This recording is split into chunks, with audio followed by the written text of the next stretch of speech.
This is The Download from Sounds Profitable, your daily source for the essential news of the business of podcasting, brought to you by Spreaker from iHeart. I'm Gavin Gaddis. Here's what you need to know for today, Monday, November 4th. Our first story, a new UK podcast ranker. Recently, Podtrac announced its podcast tracker is now available in 30 countries, including the UK. Adam Bowie takes a look at the new UK top podcasts and publishers on Podtrac, comparing them to similar charts from Edison Research. He highlights that Podtrac's methodologies chosen for the UK charts include a combination of actual downloads and estimated downloads. Publishers who opt in to sharing UK download data to Podtrac, like in the US charts, are likely accurate, but for those who aren't, estimates are being used.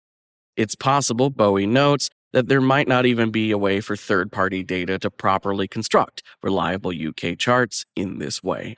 Next up, SXM Q3 earnings, slippage in revenue comps, and the sweep of history.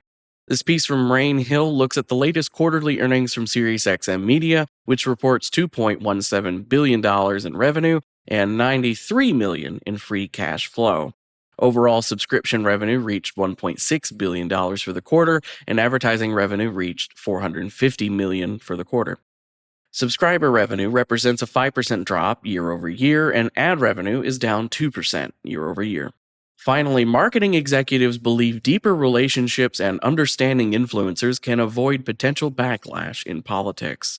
In the build-up to tomorrow's election in the United States, brands have been preemptively cushioning themselves against backlash regarding influencers that they work with. These tactics include pushing influencer partners to be apolitical, as well as some companies outright planning dark periods around the election where they pause influencer campaigns entirely.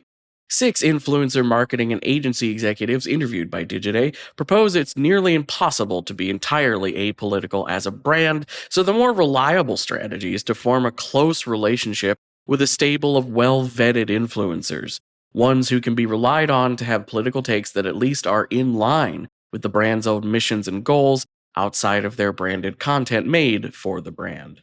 As for the rest of the news, Max Cutler of Pave Studios breaks down who's really shaping the entertainment industry right now. Spoiler alert, it's YouTube. Christina Rubino of Right Side Up shares her tips on how to maximize your podcast advertising ROI. Pinna has relaunched with a new visual rebrand. Lipstick on the Rim with Molly Sims and Amise Gormley has joined Sony Podcasts.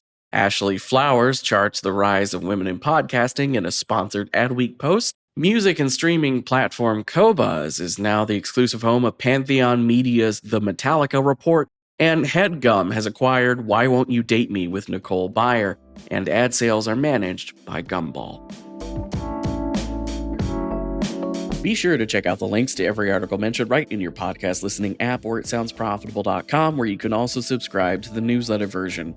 The Download is written and produced by Newton Shuttlecotti, myself, Brian Barletta, and Tom Webster. This episode is hosted on Spreaker. For Sounds Profitable, I'm Gavin Gaddis. Download us again tomorrow.